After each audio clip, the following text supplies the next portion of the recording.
International relation जो है ना आपका, इसमें दो तीन चीज हम लोग देखेंगे। एक तो जो भी क्वेश्चन आएगा आपका, almost 99.9% chances that is there कि क्वेश्चन हमेशा आपका करंट रेस्पेक्ट में आएगा। हमेशा करंट के रेस्पेक्ट में ही क्वेश्चन आता है। ओके, 99.9%। ठीक है। और आईआर को जो है ना, आईआर में अगर जैसे मतलब बोलते हैं कि अगर पढ़ने पे उतर जाए आईआर, तो आईआर वैसा चीज है जो कभी खत्म होने का नाम नहीं लेता है। ओके, इंटरनेशनल रिलेशन जो है आपका, वो कभी खत्म होने का नाम नहीं लेगा, क्योंकि इतना बड़ा बड़ा थिंकर हम लोग के पास है, इतने बड़े बड़े थिंकर हैं। तो उनको अगर फॉलो करने जाओ तो हर आदमी का पर्सपेक्टिव अलग होता है। तो आज तक जब 70 साल में सरकार को नहीं समझ में आया कि किसका पर्सपेक्टिव फॉलो किया जाए, तो हम लोग को 10 दिन में क्या ही समझ में आया कि किसका पर्सपेक्टिव फॉलो करना है। ये और नो आईआर में। तो यहाँ पे हम लोग का अप्रोच जो होगा वो क्या होगा? यस, हम लोग का अप्रोच जो होगा वो आईआर के लिए वो क्या होना चाहिए? एक तो गवर्नमेंट का एस्टेब्लिश्ड डॉक्यूमेंट से भी है कि किस कंट्री के साथ हम लोग का रिलेशंस जो है उसको गाइड करने के लिए what is the principles we have. जैसे बोलते हैं ना कि चाइना हो गया, नेपाल हो गया, ओके, उसके बाद जो छोटा छोटा जितना भी कंट्री है आपका, तो उसके साथ अगर हम लोग को डील करना है तो one of the major foundation principles we have, तो we are talking about principle of Panchsheel. Got it? तो 8 9 principles we have, I will give you the detail. जब भी कोई आंसर हम लोग का स्टार्ट होगा कंट्री के साथ, ओके, तो आपका प्रिंसिपल्स जब भी आईआर में जब भी आंसर हम लोग लिखेंगे ना, ठीक है, मान लो इंडिया यूके हो गया, या इंडिया नेपाल हो गया, इंडिया चाइना हो गया, इंडिया अफगानिस्तान हो गया, ठीक है, किसी भी कंट्री के साथ हम लोग लिखेंगे, तो वो 8 9 पॉलिसी जो है, सबसे पहला काम होगा हम लोग का आइडेंटिफाई करने का कि इसमें से कौन सा पॉलिसी जो है वो वहां यहाँ पे सूट कर रहा है। ठीक है, क्योंकि हम लोग का पूरा जो इंटरनेशनल रिलेशन जो है वो उस कंट्री के साथ उसी पॉलिसी से गाइड होता है। जैसे मान लो कि नेपाल के साथ ही हम लोग चर्चा करते हैं, तो नेपाल के साथ इंडिया का रिलेशनशिप जो है वो कौन कौन से पॉलिसी से ये करता है, गाइड करता है? एक तो principle of Panchsheel, that is one part we have. दूसरा, neighbourhood first policy. Yes. Now तीसरा, गुजराल डॉक्ट्रिन। गुजरात डॉक्ट्रिन किस चीज के बारे में था? आपका बिग हर्ट पॉलिसी, कि अगर आपका देश बड़ा है तो आपका दिल भी बड़ा होना चाहिए। यस और नो? तो जब भी आपका आईआर का क्वेश्चन शुरू होगा, आईआर में एक चीज हमेशा ध्यान में रखिएगा, आईआर का क्वेश्चन जो है वो पॉलिसी से शुरू होगा, पॉलिसी पे खत्म होगा। ठीक है, और उसमें जैसे दो तीन लोग जो है उनको कोट करना इंपॉर्टेंट हो जाएगा। जैसे अभी के टाइम में, मतलब this is a new phase of international relation. I will go in detail of that phase also, कि कैसे जो है फेज वाइज जो है इंडिया का ये जो इंटरनेशनल रिलेशन जो फेज वाइज कैसे डेवलप हुआ है। ओके, आज का जो डेवलपमेंट है particularly after this 2013, that's a new era of international relation. Okay, normally अगर हम लोग देखते हैं तो 6 फेज में जो है इंडिया का फॉरेन रिलेशन जो है वो बांटा गया है। ओके, और उसमें जो ये वाला जो फेज है, that is a new phase भी है। यहाँ पे इसको हम लोग बोलते हैं एनर्जेटिक फेज। एकदम रिसेंट का बता रहा हूँ मैं, एकदम रिसेंट डॉक्यूमेंट्स का स्टेटमेंट बता रहा हूँ मैं आपको। मतलब ये नॉर्मल नॉर्मल आईआर का कोई बुक उठा के देखो आपको नहीं मिलेगा। That is about the recent part. और रिसेंट में हम लोग का फॉरेन मिनिस्टर कौन है? Who is the foreign minister we have? S Jaishankar. उस जैसा फॉरेन मिनिस्टर जो है आपका रेयर फेनोमेना भी है। इतना बढ़िया फॉरेन मिनिस्टर जो पूरे वर्ल्ड को जो है उसके हिसाब से ट्रीट कर रहा है। ठीक है, एकदम जिस कंट्री का, मतलब एकदम लिटरली अगर बोले तो जिस कंट्री का जो औकात है उसको उसी के हिसाब से ट्रीटमेंट मिल रहा है। This is the power of S Jaishankar. मतलब इतना बढ़िया इंटरनेशनल रिलेशन को आपने सजा के रखा हुआ है। यूएसए को, जहां पे यूएसए से जरूरत होता है, यूएसए के सामने हम लोग नेगोशिएट करने के लिए खड़ा होते हैं। और जहां पे लगता है कि नहीं, हम लोग को रसिया के साथ हम लोग को एग्रीमेंट करना है, वहां पे हम लोग रसिया के साथ खड़े होते हैं। यस, यस और नो? आज के डेट में अगर पॉलिसी हम लोग का उठा के देख लो आप, जहां हम लोग को लगता है कि वेस्ट के साथ खड़ा होना है तो हम लोग वेस्ट के साथ खड़े होते हैं। जहां हम लोग को लगता है कि नहीं, अब टाइम आ गया है कि रसिया के साथ खड़ा होना है, तो रसिया के साथ एकदम खड़ा हो जाते हैं। आज पूरा रसिया और वेस्ट जो है एकदम से बाइफरकेट हुआ पड़ा है। यस, यूएसए पूरा इकोनॉमिक यूनियन को लेके जो है आपका, यूरोपियन यूनियन को लेके जो है आपका, वो पूरा का पूरा मार्केट में क्या चल रहा है अभी आपका, कि कैसे भी करके रसिया पे बैन लगा दो। Still India is with Russia. Now see that is the beauty of our international relation. और इंडिया पे कोई बैन नहीं लग रहा है। सबसे बड़ा चीज तो ये है कि यूएसए से जब हम लोग डिफेंस इक्विपमेंट परचेज कर रहे हैं तो यूएसए अपने लॉ में अमेंडमेंट कर रहा है। ठीक है, नाउ यूएसए लॉ में अमेंडमेंट कर रहा है और ये बोल रहा है कि नहीं, इंडिया को छोड़ के बाकी अगर कोई कंट्री जो है वो रसिया से कोई डिफेंस इक्विपमेंट परचेज करेगा तो उस पर बैन लगेगा।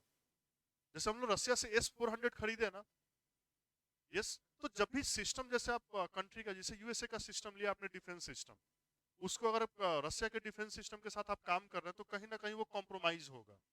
यस, नाउ तो टर्की ने जो है वो रसिया से लिया S-400, उस पे यूएसए जो है वो बैन लगा दिया। नाउ इंडिया जब लेता है S-400 तो यूएसए क्या बोलता है कि हम लोग अपने काटसा में जो है countering American adversaries through sanction act, okay, काटसा। Now USA बोलता है कि हम लोग अपने काटसा में अमेंड कर रहे हैं और उससे जो है केवल ये बोल रहा है, उस अमेंडमेंट को केवल इसलिए किया गया कि इंडिया को जो है, इंडिया पे सैंक्शन नहीं लगाना है। Now this is the beauty of our foreign relation कि जैसे वर्ल्ड जो था पहले क्या था आपका, bipolar world we had. When we got the independence we had the bipolar world. Bipolar में दो ही पोल था पूरे वर्ल्ड में, एक था आपका USA and another pole was Russia, and we were the third world countries. हम लोग तीसरी दुनिया के लोग थे। तीसरी दुनिया में जैसे आज भी हम लोग बोलते हैं ना कि पाताल लोक में राक्षस रहते हैं। यस, तो हम लोग भी वैसे ही थे। राक्षस का मतलब क्या हो गया? यस, राक्षस का मतलब क्या होता है? नहीं नहीं, जिन नहीं, राक्षस को कैसे डिपिक्ट किया जाता है अगर देखोगे आप तो राक्षस को कैसे डिपिक्ट किया जाता है? उनको खाने का ढंग नहीं है, उनको कपड़ा पहनने का ढंग नहीं है, those who are not civilised.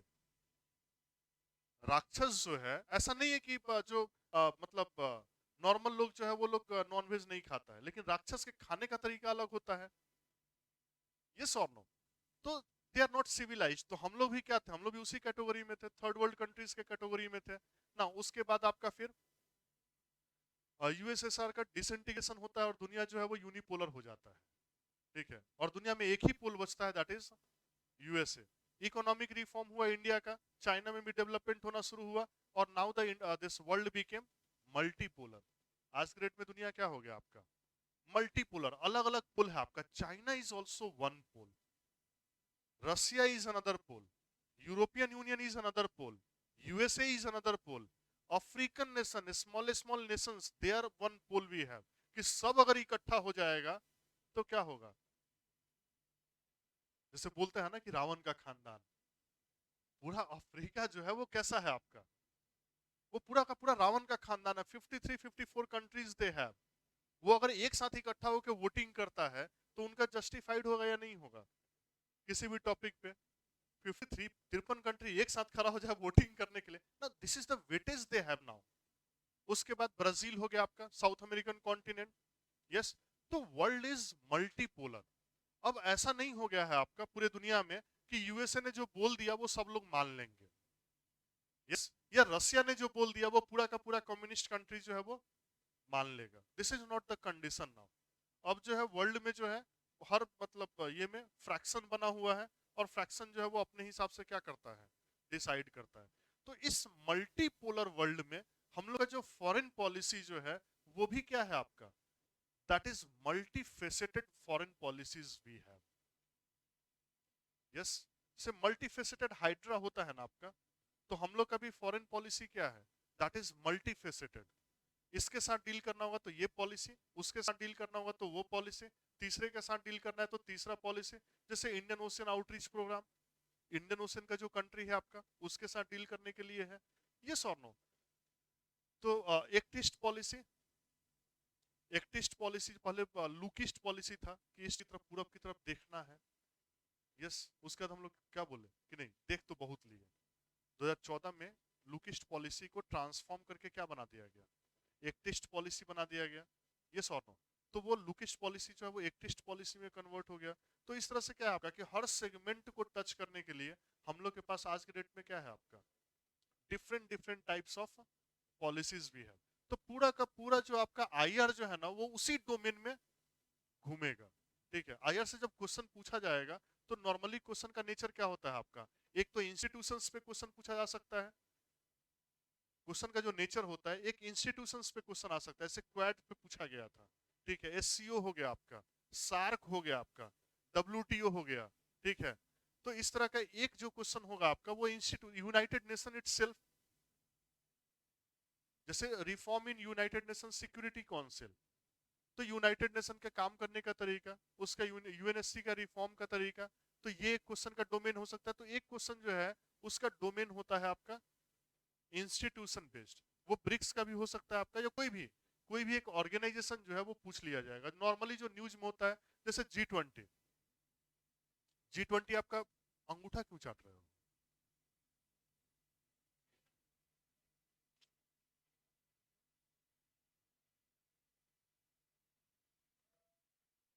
Now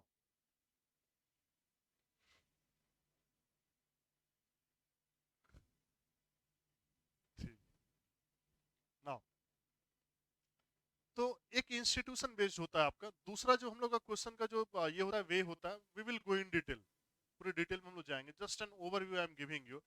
दूसरा जो तरीका होता है वो होता है बायलैटरल रिलेशन पे क्वेश्चन आता है आपका। बायलैटरल रिलेशन का मतलब क्या हो गया, इंडिया यूके का रिलेशन, इंडिया यूएसए का रिलेशन, इंडिया रशिया का रिलेशन, ओके। और जब बायलैटरल रिलेशन में क्वेश्चन पूछा जाता है ना, तो एक क्वेश्चन होता है कि डायरेक्ट इन नेचर होता है, ठीक है। तो डायरेक्ट इन नेचर जो क्वेश्चन हो रहा है ना, उसका डिमांड जो है वो आजकल कम होता जा रहा है, okay.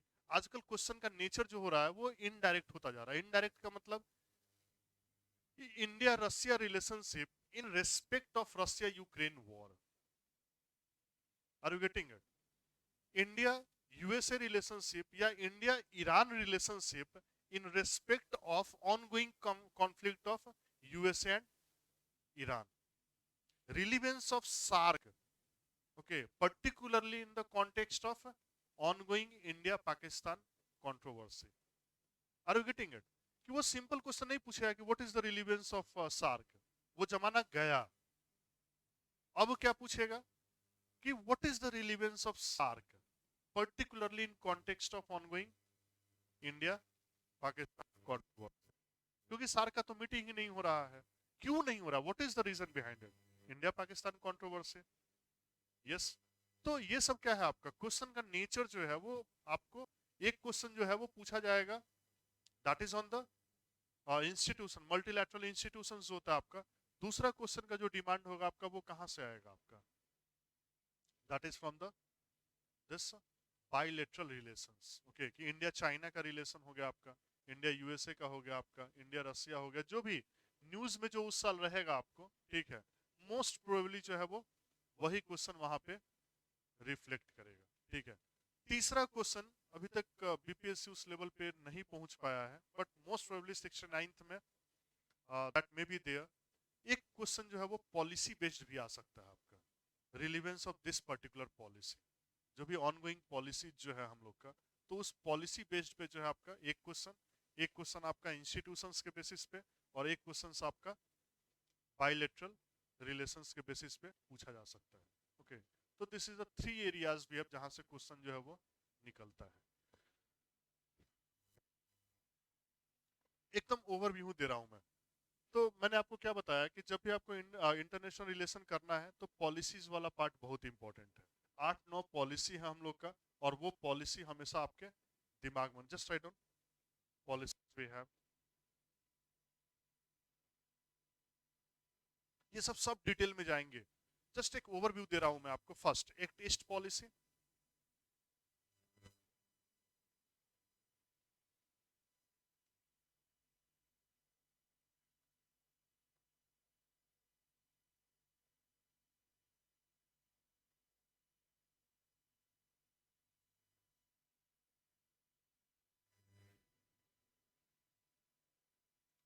Second neighbourhood first policy,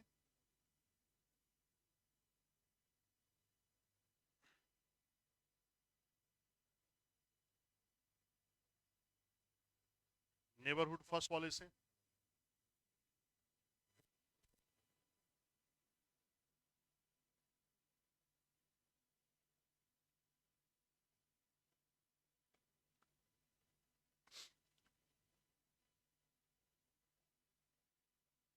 neighbourhood first policy, third Indian ocean outreach programme,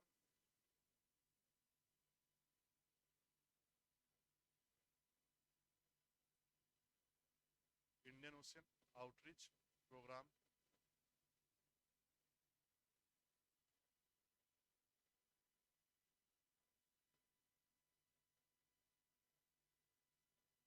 Indian ocean outreach programme.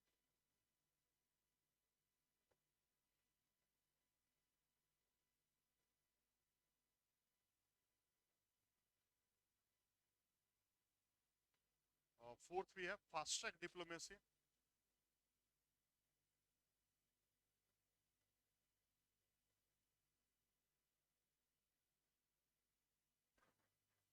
Fast track diplomacy. Fifth भी है para diplomacy,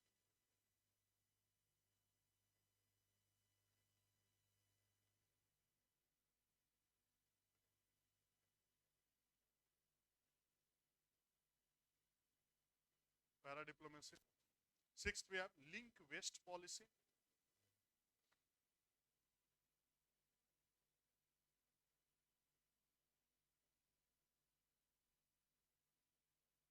link west policy.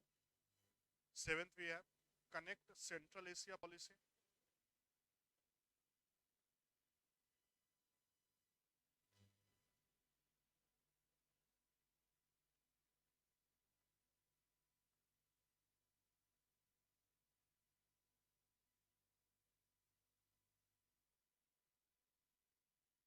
Eighth भी है प्रोजेक्ट मौसम।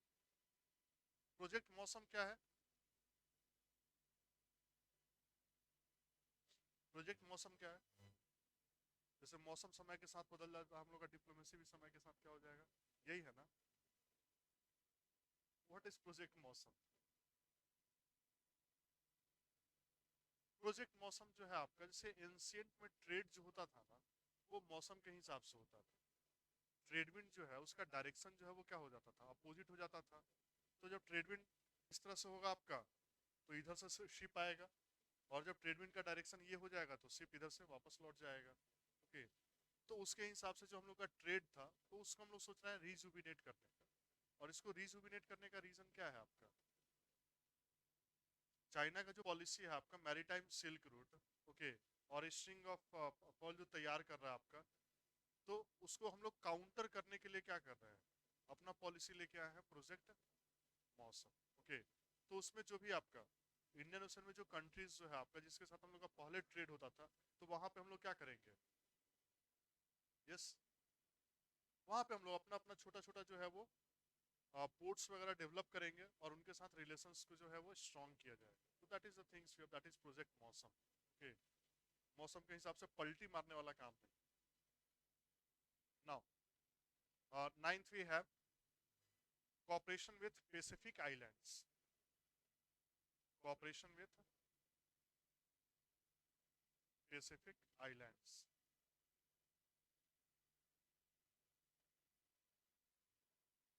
cooperation with Pacific Islands, and last we have 11th,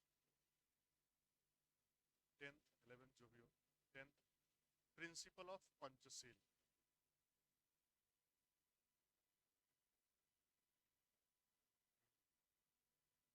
principle of Panchasheel।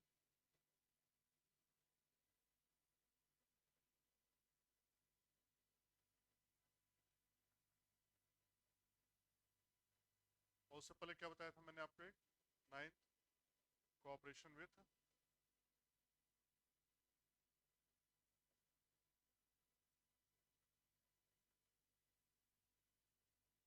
और इसके अलावा आप add कर सकते हो 11th में, 9th 10th 11th में गुजराल डॉक्ट्रिन,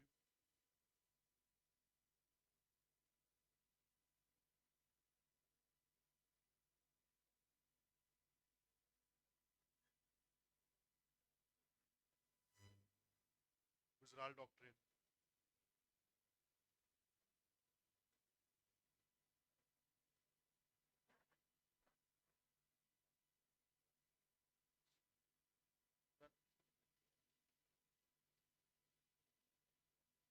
यस, निशान।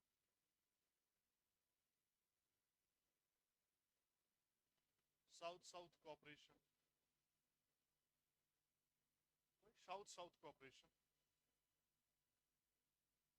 वो इंटरनेशनल लेवल पे, वो इंटरनेशनल लेवल पे है, वो हम लोग अलग से करेंगे। जैसे इंस्टीट्यूशंस पे आएंगे ना जब, तो इंस्टीट्यूशंस के लेवल पे हर इंस्टीट्यूशंस का क्या होता है, एक पर्टिकुलर मोटिव होता है जो उसका कीवर्ड होता है। जैसे G20, G20 का नॉर्मली सबसे बड़ा मोटिव क्या है आपका? और और वेरी गुड, कंसेंसस और कंसेंसस बेस्ड डेवलपमेंट पहला, वेरी गुड। और equity based development, equity based development का क्या मतलब होता है? इक्वलिटी नहीं, इक्विटी। इक्विटी का मतलब क्या होता है कि जिसका जितना पार्टिसिपेशन है उसको डेवलपमेंट में उसको उतना हिस्सा मिलना चाहिए। Are you getting it? तो ये इक्विटी बेस्ड डेवलपमेंट वाला पार्ट जो है वो क्या है, दैट इज देयर। तो हर ऑर्गेनाइजेशन में जाइएगा ना, तो एक उसका की मोटिव होता है, either that organization will be economic in nature or that organization is strategic in nature। जब हम लोग कोई ऑर्गेनाइजेशन करेंगे ना, जैसे मान लो G20 है, तो G20 का मेन फोकस जो है वो सिक्योरिटी एस्पेक्ट नहीं है, उसका मेन फोकस क्या है, इकोनॉमिक डेवलपमेंट है। एससीओ में अगर हम लोग जाते हैं तो एससीओ जो है वो संघाई कोऑपरेशन ऑर्गेनाइजेशन, तो वो मेनली क्या है आपका, स्ट्रेटेजिक ऑर्गेनाइजेशन है आपका। Okay, security is the main concern, got it. तो वो इंस्टीट्यूशन बेस्ड जब हम लोग करेंगे तो उसी में बहुत सारा ऑर्गेनाइजेशन मिलेगा, that is an example of south south cooperation. Okay, तो साउथ साउथ कोऑपरेशन का मतलब क्या हो गया आपका, जैसे मतलब उठा के देख लो, आप ग्लोब उठाओगे ना, तो ग्लोब में क्या है, साउथ का जितना कंट्री है आपका सब अंडर डेवलप्ड है, जब उठा के देखिएगा आप, ठीक है। तो नॉर्थ और साउथ का ये डिफरेंस हमेशा से रहा है कि नॉर्दर्न पार्ट का जो कंट्री है वो हमेशा से आपको डेवलप्ड कंट्री मिलेगा, ठीक है। ऑस्ट्रेलिया और न्यूजीलैंड को छोड़ दो, क्योंकि वो क्या है, वो भी हाँ यूके के अंडर में था इसलिए डेवलप कर गया, ठीक है। नहीं तो वो भी क्या रहता, वो भी चरवाहा ही रहता और कुछ नहीं रहता। नहीं तो पूरा का पूरा साउथ उठा के देख लीजिए आप, पूरा का पूरा साउथ जो है वो अंडर डेवलप्ड कंट्री है। तो अब हम लोग बोलते हैं साउथ साउथ कोऑपरेशन, मतलब जितने गरीब हो दुनिया के मजदूरों एक हो जाओ। कार्ल मार्क्स ने ये बोला था ना। तो साउथ साउथ कोऑपरेशन का मतलब यही है, सिंपल सा मतलब यही है कि दुनिया भर के मजदूरों जो है वो एक हो जाओ। ओके, तो this is about the policy part. See here answer में इसको कैसे इंटीग्रेट करना है,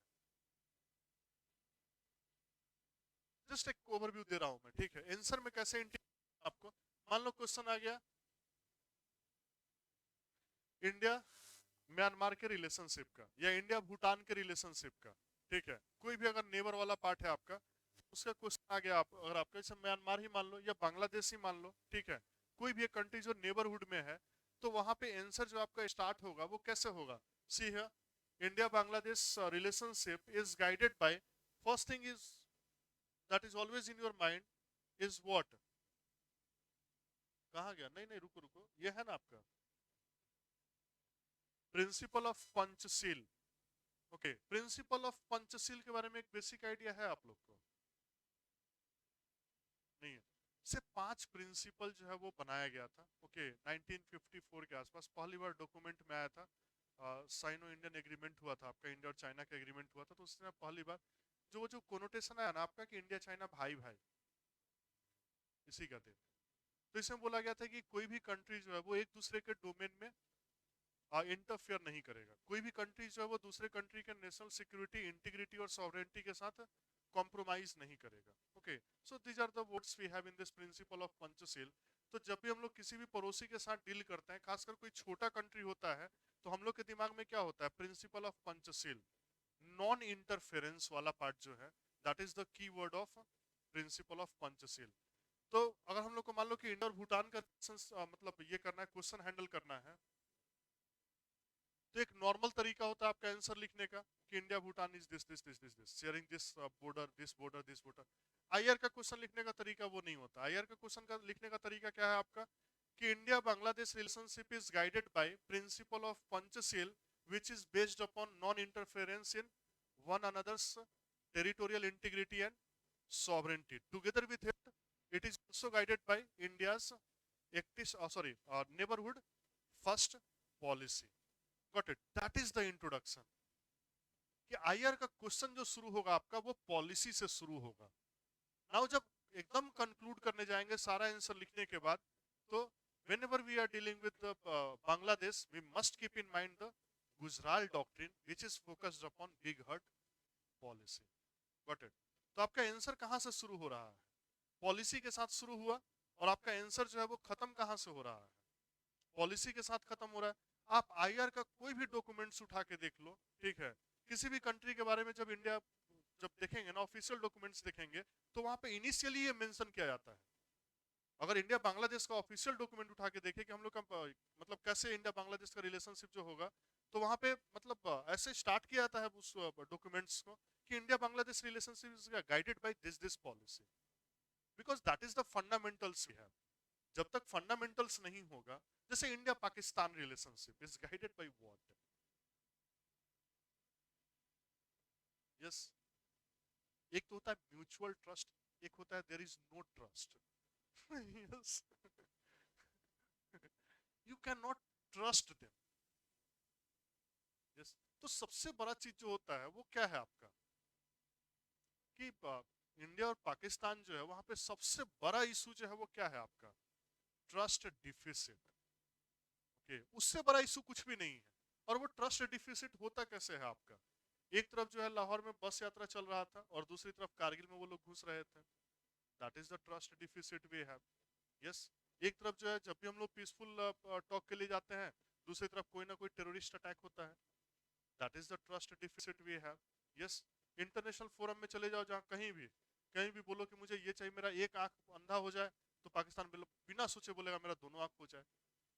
उसको ये मतलब नहीं है कि इंडिया का डिमांड क्या है, उसको सिर्फ ये मतलब होता है कि इंडिया का मांग जो है वो पूरा नहीं होना चाहिए। यस, तो that is about the trust deficit. तो इंडिया पाकिस्तान का अगर रिलेशनशिप जो है, सब लोग बोलते हैं ना कि वाजपेयी का जो डॉक्ट्रिन था, वाजपेयी का डॉक्ट्रिन क्या था? Vajpayee doctrine was also guided by the Gujral doctrine. Vajpayee ji बहुत उदारवादी थे, मॉडरेट जिसको बोलते हैं, बहुत उदारवादी थे। मतलब आज के डेट में जो बीजेपी है, आज के डेट में जो बीजेपी है, तो आज हम लोग के प्राइम मिनिस्टर जो हैं 10 साल के बाद भी कोई इनको पसंद करने के लिए तैयार नहीं है। यस, बहुत लोग तो वैसे हैं जो एक्सेप्ट ही नहीं कर पाते हैं अभी तक कि मोदी जी प्रधानमंत्री है। यस और नो, बहुत सारा सेक्शन जो है वो अभी तक उनको एक्सेप्ट ही नहीं कर पाया 10 साल के बाद भी, जबकि तीसरा टर्म 2024 में है। उसका रिफ्लेक्शन परसों मिला है। परसों जो है उसका वो डेमो जो है, डेमो ओरिएंटेशन जो है वो अभी 2 दिन पहले चला है। ठीक है, तो हाँ, 2024 का समझ में आ गया होगा लोगों को कि 2024 में क्या होने वाला है। वाजपेयी के साथ ये इशू नहीं था। वाजपेयी को सब लोग एक्सेप्ट करते थे। जितना एक्सेप्टेंस उनका बीजेपी में था, उतना ही एक्सेप्टेंस उनका कांग्रेस में भी था। यस, अपोजिशन भी उनको एज ए लीडर एक्सेप्ट करता था। ओके, तो अब उनका कोई डॉक्ट्रिन होगा तो वो हमेशा कैसा होगा? ऑब्वियसली मॉडरेट होगा, एकदम हम्बल होगा, एकदम काइंड होगा कि ठीक है ये पड़ोसी है, थोड़ा सा बिगड़ा हुआ है, इसको जो है मतलब हाँ, इसको दया भाव से जो है ये करके रखो। ठीक है, that was the policy they had. वही उनका छोटा जो शिष्य जो है, वो जब पावर में आया तो उसने बोला नहीं, ये बिगड़ा हुआ नहीं है, हाँ, ये दुष्ट आदमी है। यस, और दुष्ट का जो है वो उसी तरह से उपाय किया जाता है। पिछले 10 साल से हम लोग बातचीत कहाँ किए हैं पाकिस्तान के साथ? हम लोग का सिंपल एक पॉलिसी है पाकिस्तान को लेकर, नाउ नो टॉक पॉलिसी। बातचीत ही नहीं करना है, बाकी सब करेंगे लेकिन पाकिस्तान के साथ कोई बातचीत करेंगे ही नहीं। मतलब हम लोग ट्रीट उनको वैसे कर रहे हैं कि वो अपने लेवल का नहीं है, ठीक है, और उससे कोई बातचीत नहीं करना है। तो वर्ल्ड इज लाइक दिस। तो जब भी किसी भी कंट्री के साथ हम लोग का पॉलिसी उठा के देखिएगा, तो कोई ना कोई पॉलिसी होता है जिसके, नहीं तो ये पॉलिसी बनाया ही नहीं जाता। तो जब ये पॉलिसी बनाया गया है, गवर्नमेंट के ऑफिशियल डॉक्यूमेंट्स में है, तो जब भी उस कंट्री के साथ अगर कोई रिलेशनशिप आपको एस्टेब्लिश करना है, तो your answer must start with this policy part. Okay, जैसे मान लो कि ये है आपका नेबरहुड फर्स्ट पॉलिसी तो हो ही गया। एक ईस्ट पॉलिसी हुई, ईस्ट का जो कंट्री है आपका। Okay, Indian ocean outreach programme. Indian ocean outreach programme का मतलब क्या है? छोटा छोटा कंट्री है आपका इंडियन ओशियन में ना। आउटरीच का मतलब क्या होता है कि हम लोग उनके घर जाएंगे। यस, हमने 10 साल का वीजा दिया है प्रधानमंत्री को, जो है 10 साल का वीजा जो है, वर्ल्ड वीजा जो है उनको मिला है, तो हम लोग उनके यहाँ जाएंगे नहीं। और ये हंसने वाला चीज नहीं है। पहले क्या होता था कि छोटा छोटा कंट्री जो है वो नेग्लेक्टेड होता था। तो मोदी जी का जो आइडिया है वो ये है, कभी सुनिएगा उनको, उनका आइडिया ये है कि यूनाइटेड नेशन में अगर मान लो अगर यूएसए वोट करता है तो एक वोट का कीमत है उसका, मालदीव भी करेगा तो उसका एक वोट का कीमत है, सिसिलीज भी करेगा तो उसका एक वोट है। तो सिसिलीज को मनाना ज्यादा आसान है रादर देन यूएसए। तो अगर सिसिलीज, मालदीव, मॉरिशस इस तरह का कंट्री जो उसको मना लिए तो वोटिंग हम लोग का क्या होगा, ज्यादा वोट मिलेगा। तो this is the plan we have. Yes Roshan. हाँ हाँ हाँ।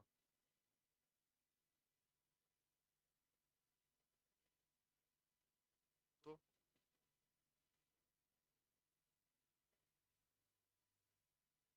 सी रिलेशन जो है ना, that is not a one day phenomena, that is first thing. दूसरा होता है कि what about the issue part, कि एक्चुअल इशू क्या है। जैसे हम लोग पाकिस्तान को जो है ना बहुत बार हम लोग मतलब वो करते हैं, क्रिटिसाइज करते हैं, ठीक है। लेकिन अगर पाकिस्तान के डोमेन से चीजों को सोचना शुरू करें, आप थोड़ा सा मैं रिकॉर्डिंग स्टॉप कर देता हूँ।